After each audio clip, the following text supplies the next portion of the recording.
Hello, Feminine Roadmappers. Welcome back to Feminine Roadmap Podcast, the podcast that helps you navigate the challenges and the changes of midlife and empowers you to live a more vibrant second half. If you find us on YouTube today, please don't forget to ring that bell so you don't miss any more of these conversations. And if you're on a podcast platform, please subscribe, rate, and share. Today, we're going to be talking about creativity and perimenopause.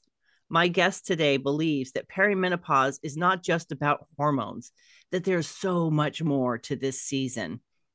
She believes that this is the most creative crucible of our lives. It's the most creative transformation of our lives. My guest's name is Kelly Herrick. She's an artist and she is the founder of Rebloom School. Kelly, thank you so much for being with me today. Oh, it's a pleasure, Gina. Thanks for having me on. Yes, we had some time change challenges. I'm in California and Kelly is in England, but we got it together. And I'm so excited to share her and her mindset and her passion around art. So, Kelly, would you give us a little bit of an insight why you see art and perimenopause and menopause as a perfect pairing? I'm interested to hear your perspective. Yeah, well, it's first of all, it has real similarities between the vibe and the flow and the kind of process, the inner process of making and creating. I think as we're going through in perimenopause and menopause, because we are, in a sense, recreating ourselves. So I really feel that we've been through so many big biological changes as women, but there's always someone else at the end. So if you think about puberty and adolescence, we're becoming sexually active, ready for partners and, to make babies and procreate. And then when we go through the other big transformation that some of us have had of labor and having children, that's to become a mother and your children at the end of that process. And then you get to perimenopause and menopause, and we go through this huge physiological, emotional, mental transformation. But it's just us at the other side. And I think that's amazing and so powerful. And I just want to help spread that kind of more optimistic and powerful message amongst so many of the other challenges that we have as sort of perimenopausing and menopausing women. Mm-hmm. I so agree with you. It's such a lovely what's the word I'm looking for? Like the process itself is not necessarily lovely, but Yeah. but who we become and the process of it, it's such a lovely It's time a of life. metamorphosis. Yes, it It's a is. metamorphosis. Yes. You can feel it. Like it's so obvious. And when we are more aware of our own transformation, right? Instead of, because I feel Yeah. like we look at it very clinically, like, oh, this is menopause and I just can't wait to get through to the other side. But there's so much in it, is what I hear you saying.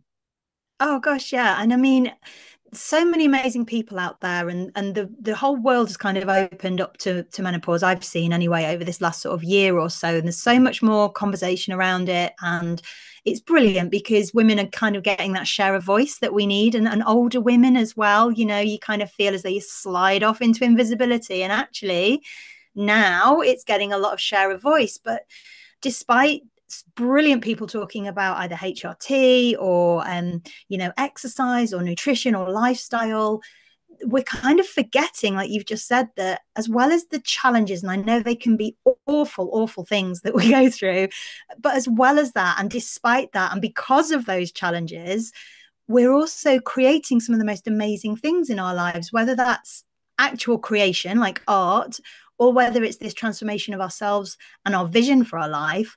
And I would love to give that more share of voice, as well as the other menopausal issues and topics. Mm-hmm.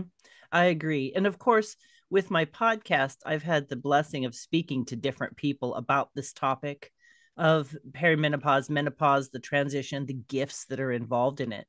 But I would really like to specifically with you chat about this idea of perimenopause and art and creativity. Let's talk through that passion of yours. Yeah, well, obviously, I'm 49, so it's a lived experience. Let's get, no bones about it. It's definitely a lived experience. Similarly to a lot of us out there, I am, forgetting my own name some days, hurting and aching other days, can't get out of bed some days, and whatever the symptoms are. So for me, I guess my personal experience has been over the last few years of using my own art practice to help hold space for that transformation. And I think I was doing that before I even realized really what was happening. So it was a really natural, gentle, and graceful way to kind of, I was holding space without realizing it. And then I kind of grew into that space. So having an art practice or a crafting or a making practice, or even like playing an instrument or whatever creative outlet you have, it just carves out that time for you to really be you, doesn't it? Throughout the days or the weeks. And we're living such busy lives, and at our ages, in those kind of mid ages where we're often at the pinnacle of a career, or we've got children that are growing up and kind of it's quite demanding on your pocket as well as on your emotions as well as on your time. You've got maybe older parents who are trying, needing extra care and attention, and your community.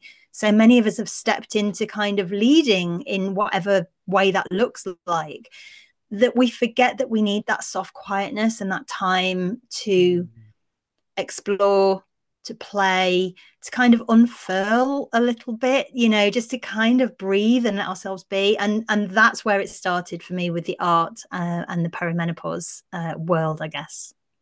So, two things you said there, the gentle softness and the unfurling. Those are just beautiful ways of expressing this season of life. I do agree. I'm not saying it's easy, but it's the potential that we get to tap into. So we've had all these things that we've done and these gifts and skills and abilities, right? It's not like we're Yeah. letting that go, but there's almost like for many of us a complete transformation in how we would use those gifts, things that maybe have been forgotten that we need to pick back up. And I would like to talk about the gift of creativity in aiding this transformation. So let's talk about how that plays into helping us in our own metamorphosis from that, caterpillar to the butterfly. Let's talk about art Yeah. that way. Yeah.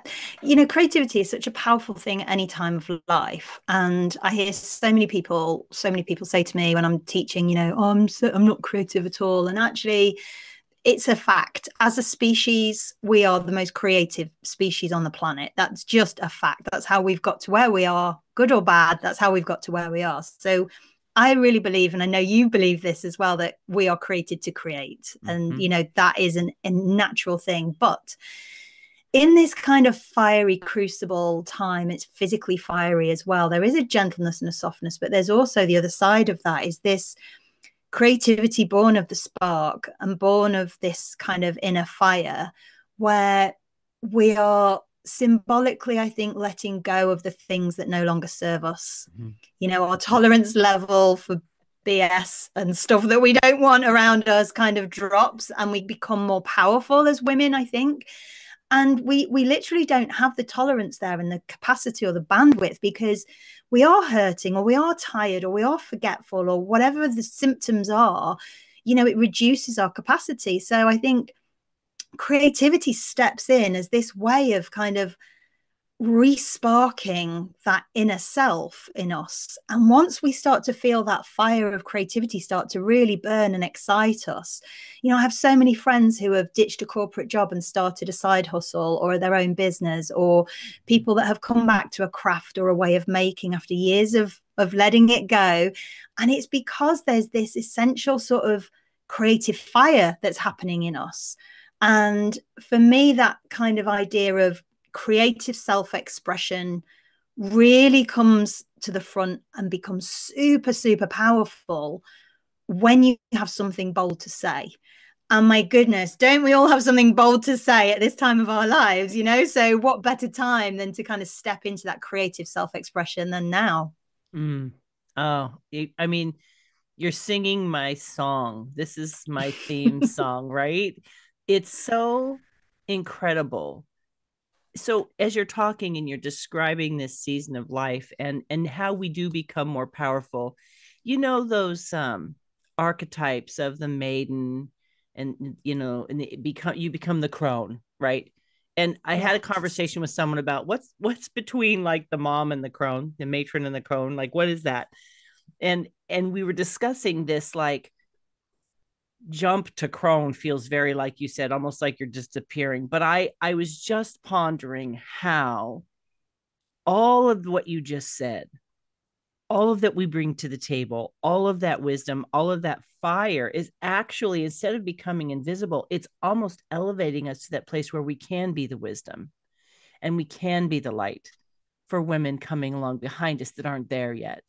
So maybe Yes. crone isn't a lovely word, but I can see as you're talking that everything's leading us to this place. And maybe societally, we don't value it the way in some cultures it is valued. But I see how valuing a woman who's been through that crucible, who's been through the fire of life, plus the fire of menopause, because for some women, it really is a battle to maintain the Mm. same level of expectation in our lives and go through all of that at the same time, is quite a testimony of the strength of women. Oh yeah, absolutely. And I think that crone, like a lot of other words that have become maybe difficult or challenging to people, and people take them and re-own them for themselves. The queer community have done that. I think crone is one of those words of empowerment. And when you look at, I'm very much inspired by myth and folklore. Ancient ritual landscapes forms a massive part of my art practice. And when you look at the deep sort of mythology around crone and hags, they're very powerful and they're very wise and they're very strong characters. And there's an author called Sharon Blackie, who you probably know, British author, who leans into that kind of mythology. And she wrote Haggitude, and that's her book about kind of post-menopausal life, having haggitude, learn to kiss the hag, embrace that, because that's actually a really powerful archetype.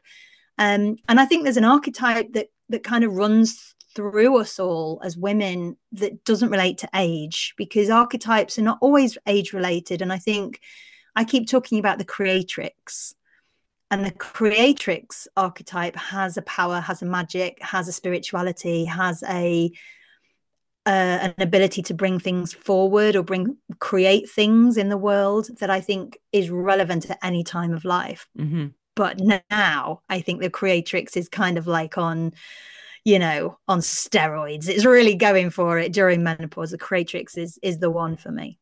I agree wholeheartedly.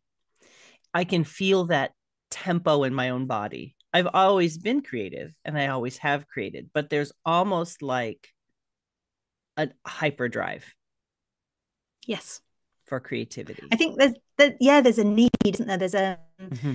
There's a wildness, I think, to creativity and naturalness. And I always talk about people's wild heart. And I think that going through menopause becomes a very wild, raw, natural thing for us. And yes, it's kind of becoming scientificized, that's not a word, medicalized and kind of boxed into medication and treatments and stuff. And that's brilliant because that helps so many women. But there's also a raw wildness and a wild heartedness to it. So I think when we lean into that, there's this kind of getting back to our wild creative selves, but also, and especially for me, and I can only speak from my own experience, there's this real sort of connection to the sort of feminine power of the world and the natural world, which kind of comes back to crone, because very often the crone stereotypes were nature-based wise women in the stories. So yeah, it's all these circles and cycles within cycles. It's really fascinating, isn't it? Yes, it makes me think of an unfettered existence. Like, and I don't mean that in a selfish way. I think some people have taken some of this and made it more self-centered, but I see it more in terms of service, if that makes any sense. It's like, yes, it's for me. This season of life, Yes. the gifts that are in it are for me as well. We've lived a lot of life of service, which I have enjoyed that season of my life. But there is this, as our hormones drop, there is that I'm not tolerating whatever anymore. We do shift, we change, we fundamentally become a little bit, you go through the fog of menopause, but there's a clarity at the end of it. And like you said, we don't have the child at the end or necessarily the business at the end. It's more of a coming of age for ourselves and really understanding how in this season of life we have this better understanding of ourselves, hopefully, and we have this awareness of the heartbeat of what we long to do and be in this season. We do have parents, a lot of us, that we are caring for, and I do have my mom that I do a lot of things for. But even with that, it's like they're still holding that space that you're talking about, that creative space, that's that wild space where we can go gently and explore who it is we want to be and how we want to express that in the world. For you and I, it's art, right? That expression comes through Yeah. all forms of art. But let's talk about creativity. Let's zoom out a little bit and talk about, because somebody's like, I can't draw, because that's always the first thing that people say. If you say art, they Yeah. like, I can't draw, right? How many times have you Yeah. heard that? It's like, well, I didn't say drawing. I said Oh, create. gazillions. Right. So I would love to have you flesh out a little bit this idea of creativity for someone who's thinking, I'm not an artist, I can't draw. So let's play around in that playground of creativity to Yeah. really help people think differently about it. Yeah, and it's an interesting one because once you get past the barrier of I can't draw, it's like uncorking a fizzy bottle and everything just kind of spurts out of people. I've seen it so many times because you're right, people equate creativity with a creative outlet or a creative output. And creativity with like a capital C is not necessarily the same thing as making a piece of art or being a concert pianist or putting on a play or writing a novel. They're kind of creative outputs. So, like I said before, everybody is wired for creativity. We can imagine what's behind a closed door. We can work out how to make dinner with the scraps left in the fridge. We can put an outfit together last minute when we, get offered to go out somewhere. They're all signs of a creative brain. So for me, I'll often say to people, don't do anything extra. If you don't think you're being creative, don't try all of a sudden to be creative, because that's going to just like put you into a stress mode. It's going to make you Yes. think you have to perform and you have to do a thing and it's got to be perfect. Instead, why don't you spend a week with your journal, your phone, your friend, however you like to kind of reflect on your day and your life, just noticing where you're actually already being creative. Because I bet there are so many times during the day where, I don't know, you work out a new formula for that spreadsheet, or you come up with an idea in a meeting, or you do a really gorgeous floral arrangement in your church, or there's so many things that you will think are a task that you're performing. But if you just take a beat and just hold on, you will realize it's actually very creative. So I would urge people to think about creativity as a kind of mental state that we're all naturally good at. That's the first thing. And then secondly, I would say once you've realized how creative you are being already, it's very trite and it's very overdone, but hashtag do it for the process and fall in love with just messing around and giving yourself permission to play and explore things. And don't get hung up on what you're going to produce at the end or even show anybody or even expect it to be amazing. Kind of let go of all the expectations and just play. So yeah, for me, creativity starts with just noticing and leaning into the belief and the knowledge that you are creative. That's the first thing. And then just play, go back to having some fun and expressing yourself. That's everybody is comfortable starting at that point. So if you're listening to this and you feel uncomfortable with creativity, start there and you're going to have a ball. You're going to really enjoy it. It's really that sense of curiosity, right? Like, what Yeah. I wonder what if. Like we do it all the time. Like you said, cooking. How many times have we been like, you have a recipe and you're like, well, I don't have all of these ingredients. but I want to make this recipe, right? So Yeah, I'll just substitute this for that, right? exactly. We're making it up as we go along. Nobody knows that. I would say the Queen of England, bless her, she's gone now, but I can't quite move on. But nobody knows whether it's the president or the CEO or your parents. Everybody's making it up as they go along. So just remember that, and you'll be fine. I And think actually, I have a formula for creativity. I'm not a maths person, but I've always kind of tried to reduce complicated concepts into Mhm. things that are easy to understand.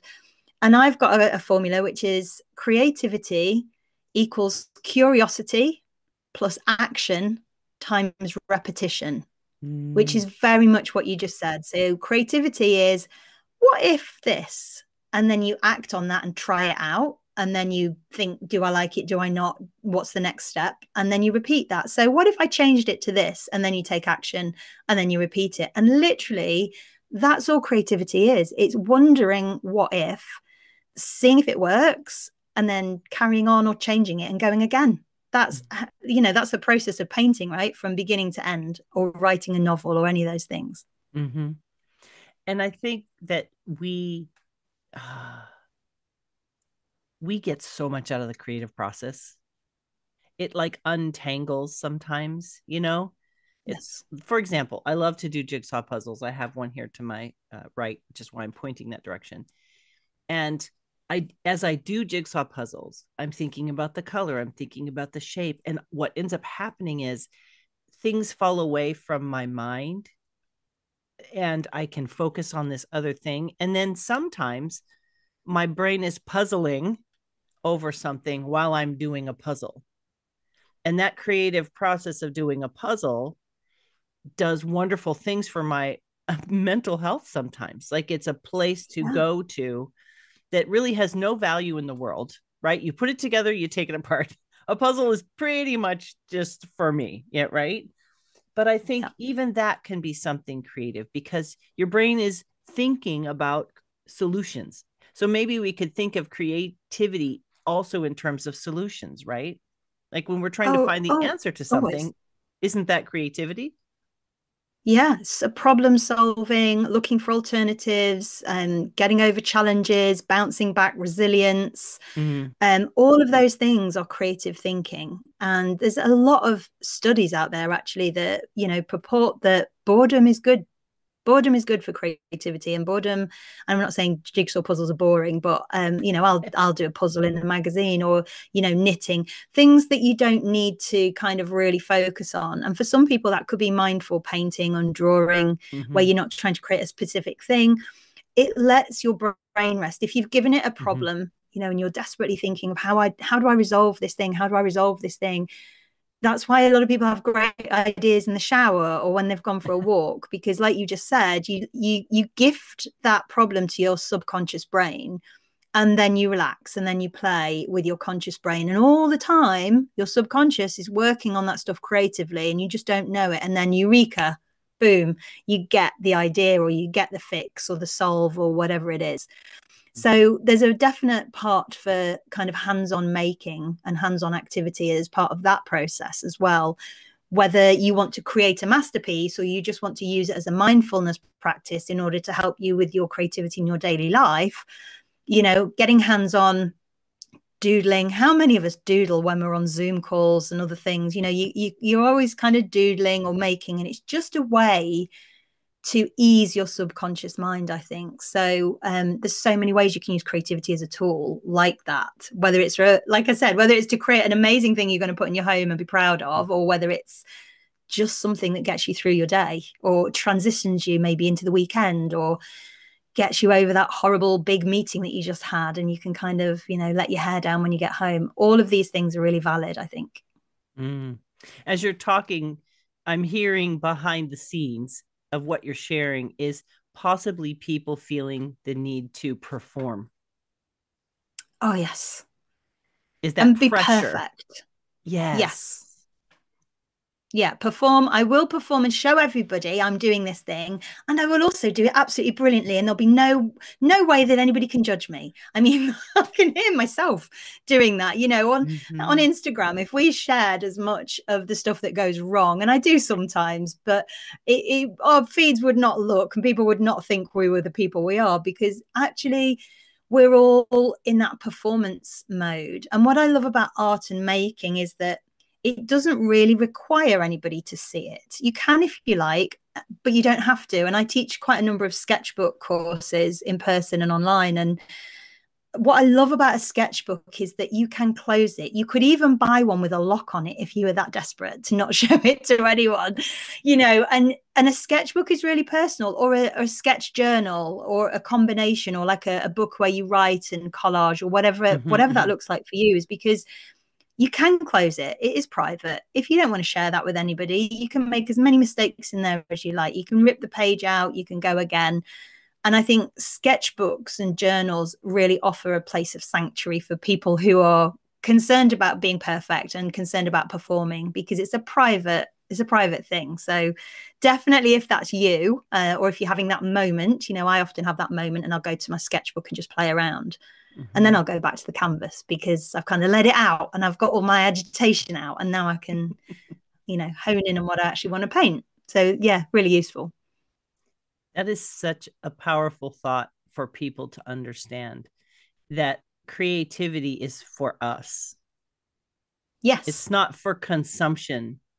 It's primarily a process that we've been given by design as creatures that can do that. It's an expression. Some people Yeah. express it with their frustration, some people express it with joy, but it's a language. Creativity is a language, and I think it is a soul feeding language. And Oh, what gosh. Yeah. And it's a dance too. It's a mm, language and it's a dance and it's a movement. And my creativity is not my content. Yes, I mm, share my art as content on my social media channels, but it's very reductive, very quickly becomes very reductive if you're mm, literally doing it just to put content on social media, or just to keep showing, your loved ones, and they all go, yeah, it's great, it's great. It becomes very self-serving and very reductive. So I agree, absolutely agree with you that creativity is a soul-filling process, or way of being, more than a mm-hmm, process. It was actually my word for last year. I have a word every year, and my word for last year was soulful, purposefully spelt with two L's, as in my soul is full, and how do I fill up my soul? And I think that art and creativity just offers such a unique way for people to do that, and particularly for women in this middle of life, where we're in the messy middle, right? We're like the mush inside the caterpillar's chrysalis. We're not still a caterpillar, we're not yet a butterfly. We're kind of disintegrating and rebuilding and going through all that process in the chrysalis. And while we're doing that, what better way than to express all of that in creative ways mm-hmm, that don't have to mean anything to anyone else? It's such an outlet. And in the guide that I've put together, there's one of the exercises where it's about self-expression, of your pain and your symptoms and your challenges, which again is scientifically peer reviewed to assist and help you manage things like discomfort and pain by kind of understanding it and befriending it through art and expression. And also how that can help you then explain that to your loved ones or to colleagues. So there are many ways that art can be practical for you, as well as making a picture in a frame. There are mm-hmm, many other ways that it can be part of your toolkit to kind of get through and find joy as well. We don't want to just get through, mm-hmm, right? We want to find joy in this process. mm. The joy piece, it's so hard to explain, but it's like it is. I would go so far as to say it's an actual need that we have in this season of perimenopause. This transition, this chrysalis period of our lives, we it's like a mixture of, we need to rest from all of the driving to some degree. We also need to restore because we are, like you said, we're dissolving things and we're growing things, and it's very much a very active season in some kind of undefinable ways. Do you know what I'm trying to express? It's Yeah. not all happening out Yeah. there where people can see it, but it's our bodies are literally going through this transformation, and sometimes we're confused about it, right? And sometimes we're Yeah. frustrated with it or angry with it or whatever, and everybody's having these different experiences, but it's a natural process that all women throughout millennia have gone through. And so there's this beauty to it that maybe in some cultures, maybe in some points in history, it was seen for what it is. And it's this beautiful, like you said, metamorphosis. But I think in order to fully express that, we need to lean in, like you're saying, and allow those things that are popping up, the curiosities that we have, the things that we want to do, and allowing ourselves to almost go back to childhood in a bit, Yes. and just try whatever crosses our little minds. You know what I'm saying? Like, in not being so Yeah. judgmental on the The freedom. outcome. Mm-hmm. Because you mentioned outcome, and I Yes. did Yeah. want to this. That's where I was, my perimenopausal brain happening right this moment. But it's it's shifting from outcome based living, which we've needed to do and have done for so long. It's turning that idea on its head and saying, I'm doing this just for the soulfulness of it, the joy of it, just because that is restorative to me. Yes. And that's totally valid and Mm-hmm. totally okay. It doesn't have to be, it's kind of a reprogramming, because I Mm-hmm. think we've all had such a huge list of responsible tasks to keep doing repetitively every moment of every day of our lives, whether we're parents or whether we're workers or whatever we've been doing, that coming at art and creativity now is kind of relearning that program to understand, like you said, it's not a task just to tick off and to do. It's actually a relearning, and like I've said, an unfurling or a reblooming. There's something Mm-hmm. in that um, which is powerful in its gentleness. And I think, Mm-hmm. where I'm coming at with using art to relieve and ease symptoms and find joy, and kind of reimagine your vision for your second half of life and kind of find yourself again. I'm not saying that if you're in the absolute clutches of terrible, terrible physical and emotional menopausal symptoms, that that's the right thing to turn to, because, there's medication, and you kind of need help and attention to come down out of the tree. You've climbed up into this crazy tree because, there's so much going on for you. But when you're ready and you get to that point where maybe you're exploring your symptoms, or you've got some of it under control, or you're starting to have enough bandwidth and capacity to think, what else is there? What more can there be to this process?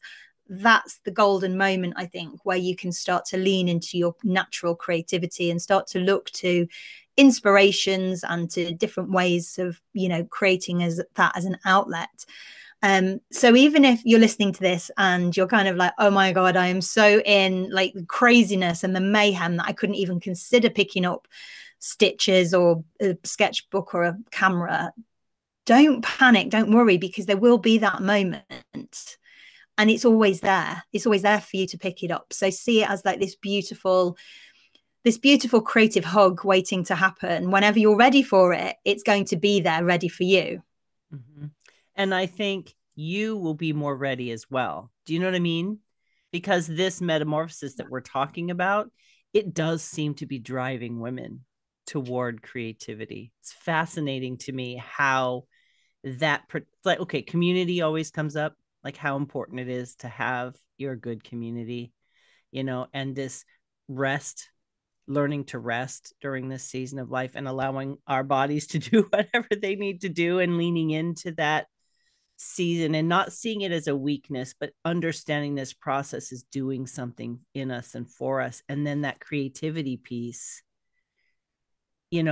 so many women are finding that, whether it's gardening, cooking, Yeah. making sourdough bread, decorating their houses, whatever it is, there's that drive. I'm seeing it, like you're identifying how creative this season is, and I'm talking to women and finding that if they've never technically been creative, okay, in the formal sense that we all want to define Yeah. creativity. Can you draw?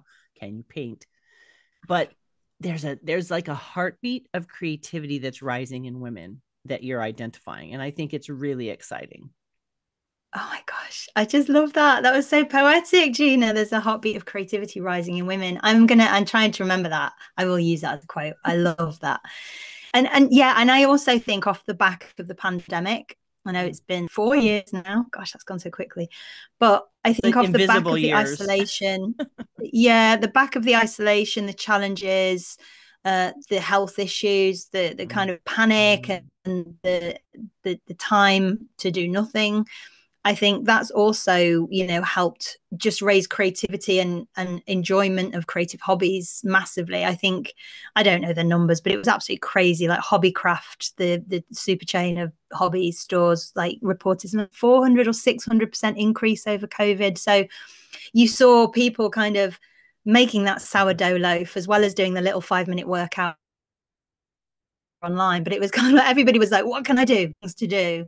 So I think there's definitely more awareness of different things that are out there. I think women are maybe more confident to go, do you know what? I'd love to try a pot throwing class, or I'd love to go to the garden centre and learn more about growing fruit, or whatever those things are. So I think there's definite confidence and availability of creativity that's now kind of merging, like you said, with that heartbeat that's rising. There's a need and a desire to do it, but there's also an availability of it in the world. So I just think that's like the perfect complement, isn't it, of like perfect mix for magic to happen.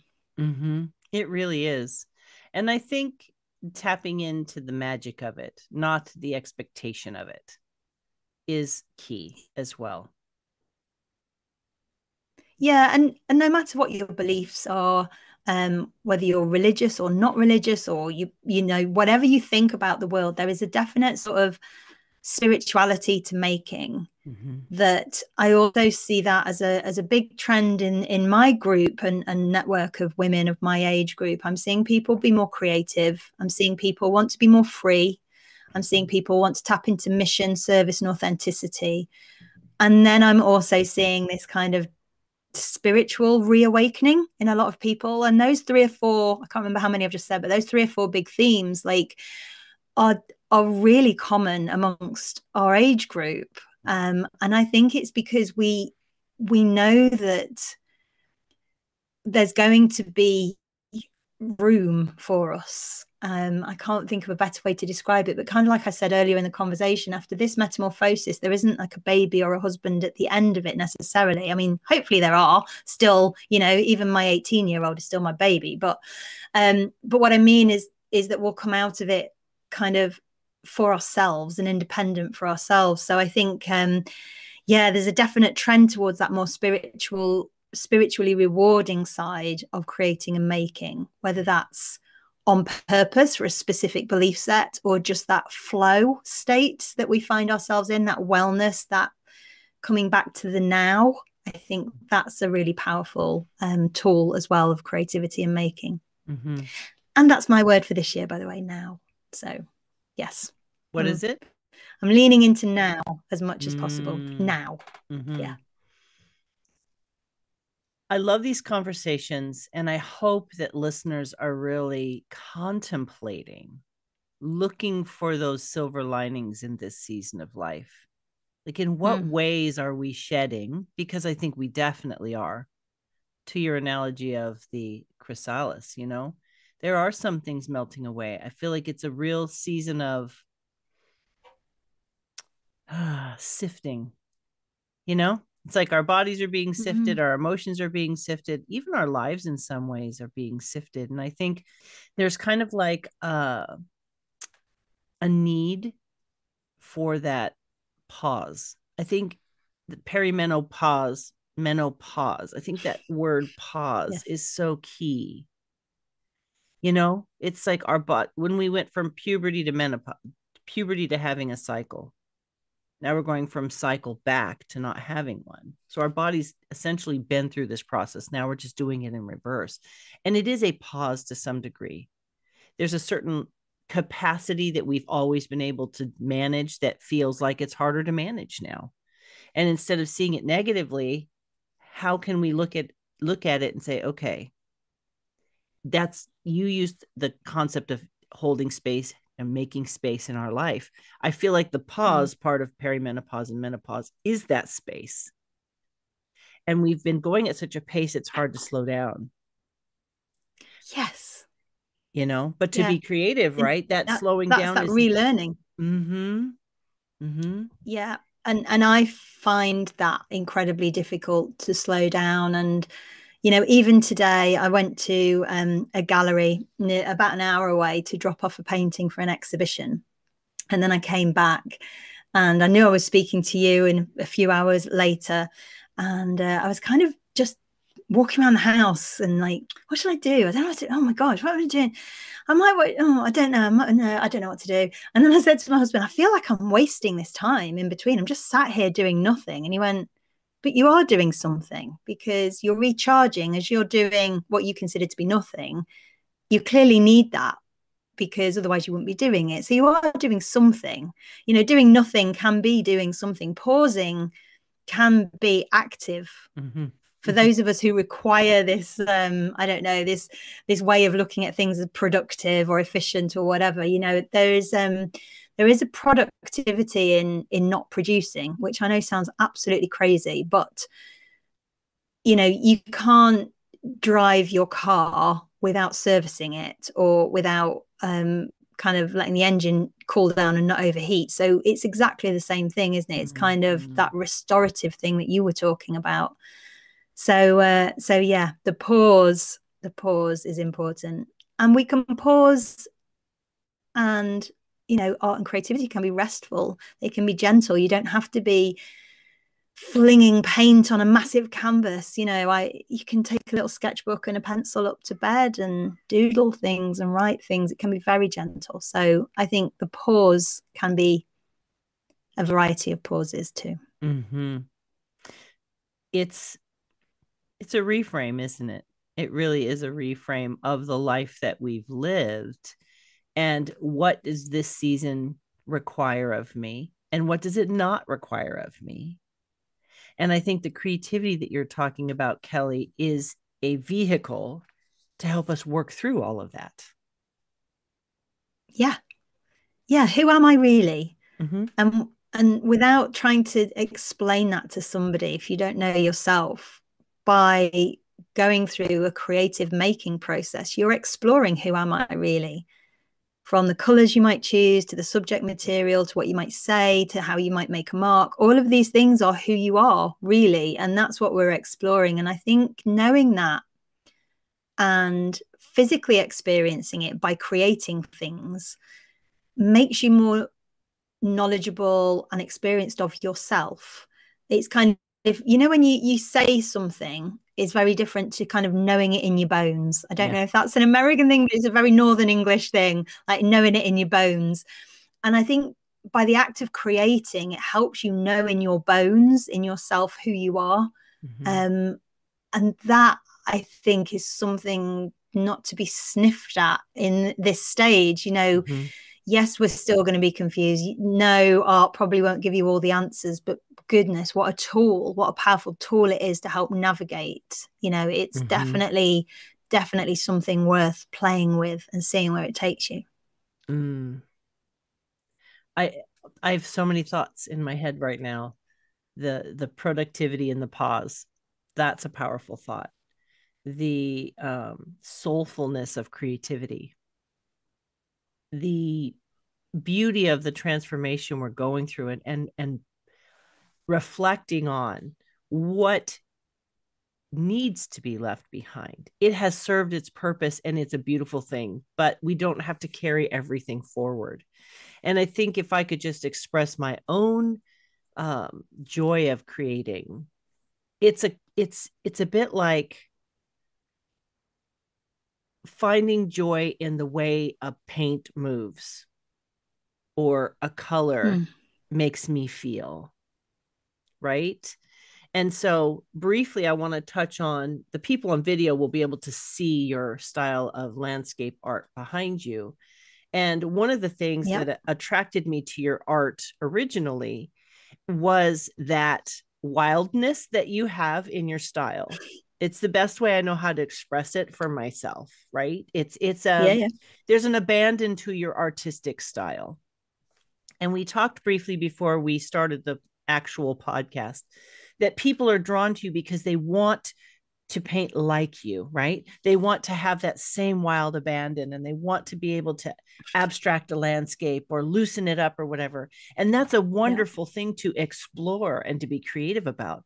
But I think greater than that is using that as a jumping off point for finding what about that art is speaking to you and how you can find a way to express it in a way that's your own voice and your own expression of it. Because I think as people learn to paint, it's the first thing we do is imitate the people we admire, right? Sure.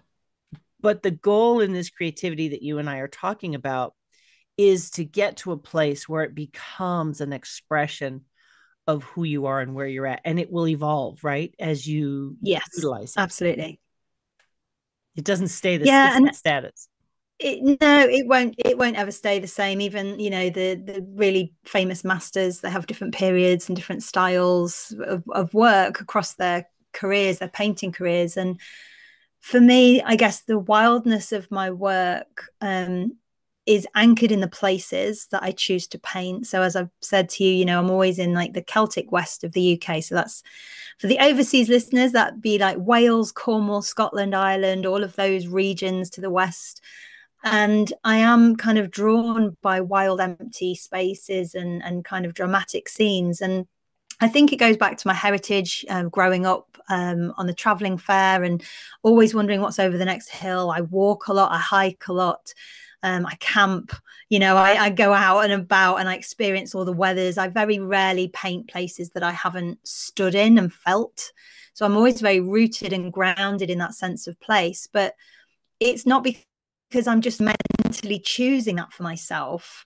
It's because it's a part of my character and a part of my heritage and a part of what lights me up and makes magic inside me. So that will be very different for every person listening. Even if we painted the same scene, we would both paint it incredibly different. Mm-hmm. And in my work, I like to let things dribble, and I use inks, and then I'll use really big brushes and a big bold square mark on the top, and then I'll use my fingers a lot.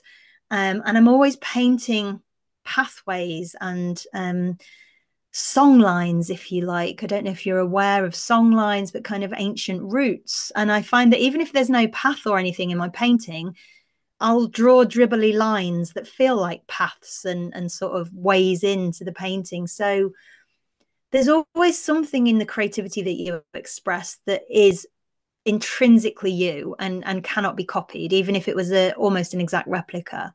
Mm-hmm. And I feel with the abandon, with the wildness, with the bold color choices and the expressive style, that, yeah, I am seen as quite a confident, sociable, outgoing person. But then I also feel more confident because I paint confidently. So you get a lovely feedback loop from your personality and your heart and soul informing your creativity and your artwork. But then also your artwork helps elevate and inform your heart and soul and who you are. And it's just this wonderful upward spiraling loop of like elevation when you really get into that harmony with what you're creating. So yeah, for me, I think I love wild and abandoned. I love that description. I'll take that any day of the week. I love it. Thank you. It's great. That's exactly why I was like, this artist, oh, I love her art so much. And that was a while back. But I would love to have you share maybe 3 key takeaways. What are 3 things you would like people to think about or consider in terms of incorporating creativity in this season of life? I would say, first of all, you deserve it. And that can be a really hard thing to accept, service to ourselves or kindness to ourselves. So the first thing would be you deserve this time to be creative. You deserve to have time, whether that's every day or every weekend or whatever that looks like for you. You deserve that time to, and I will use waste, because it's frivolous on purpose. You deserve that time to waste it or spend it however you choose, and that's okay.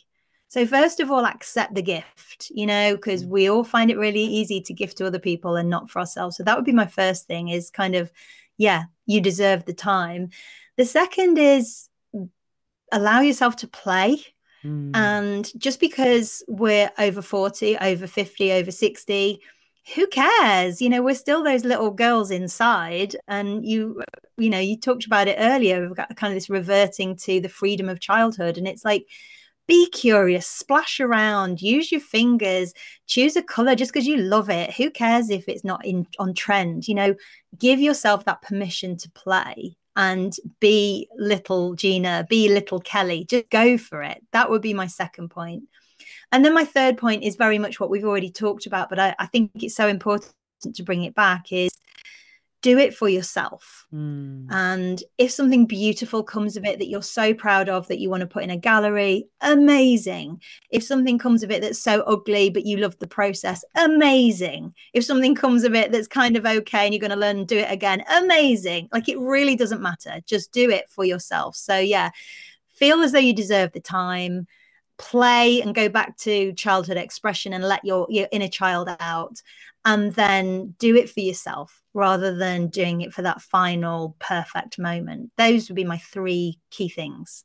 Wow, I love those so much. Kelly, how can people find you? Where are you and what are your handles? Well, you can often find me walking in the Peak District. So if you're a Derbyshire loving hiker, you'll often see me there. But I don't think most of your listeners are going to do that. So yeah, come and find me. My website is just my name. So it's kellyherrick.com. And you can find me on the social media channels are all the same. It's at Kelly Herrick Art. So come and find me. I love to chat and be in community with people. I'm very approachable, and yeah, I love to find new people. So come and say hi. And if you want the guide that I've mentioned and this practical download, it's totally free. And you're going through perimenopause or menopause, I've created, for those on screen, I've got a copy here. I've created the Meno Relief Toolkit. It's a creative practice. It's a guide, and you can get that at kellyherrick.com on my homepage. And basically, it's got some brilliant symptoms checklist, and then it's got all of these amazing sort of art and making activities for each of those symptom types. So go and get a copy of that and put it in the hands of as many women as we can, because why not? Let's tool everybody up as much as we can. It's like a modern renaissance. That's what we're creating. Yes. Yeah. A menaissance. Oh, that was so bad. That was so bad. That was the creative spark in that moment. That was fantastic. I know. You can have that one. I'll let you use that. Well, Kelly, I want to thank you so much for being on the show today and just for sharing your perspective. It's so enriching to have other women, for me, other artists as well, to speak into this sphere of creativity and perimenopause and just having a different take on it. And the way that you're passionate about it, the connection that you bring to it, and you're very approachable in your art. Thank you so much for what you do in the world and for making this connection between menopause and creativity, because you're so on point. And I think what you're doing can change the world. So thank you so much. Oh, you're so welcome. It's been a joy and an absolute pleasure. Fantastic. Friends, today, if you find us on YouTube, just look down below. I'll have the links to Kelly there. But if you want to head to my website, you can go to www.feminineroadmap.com/episode 366, and I will have the links there. This is one of those conversations that we want to keep stirring the pot of women in midlife finding their voice in creativity, whatever that looks like for you. This is such a creative season. That pulse keeps rising in the women that I talk to. And I want to encourage you to hold a space for something, anything, doesn't matter what it is. Just get curious. Like Kelly said, go back to your childhood sense of play and curiosity. Don't judge it. Don't worry about showing it to anybody. Don't worry about the outcome. It really is the creative process that we need to experience to grow as women and to make this transition in a way more rich, We find ourselves at the end of that creative process. It's the best way I know how to express it. It's so important for our mental, emotional, and soul health to find a way to create in this season of life. So reach out for that free resource from Kelly. It'll be in the links, so don't worry about it. I've got you. And I look forward to sharing more inspirational people and stories and strategies with you in the weeks to come. Take care, my friends. Bye-bye.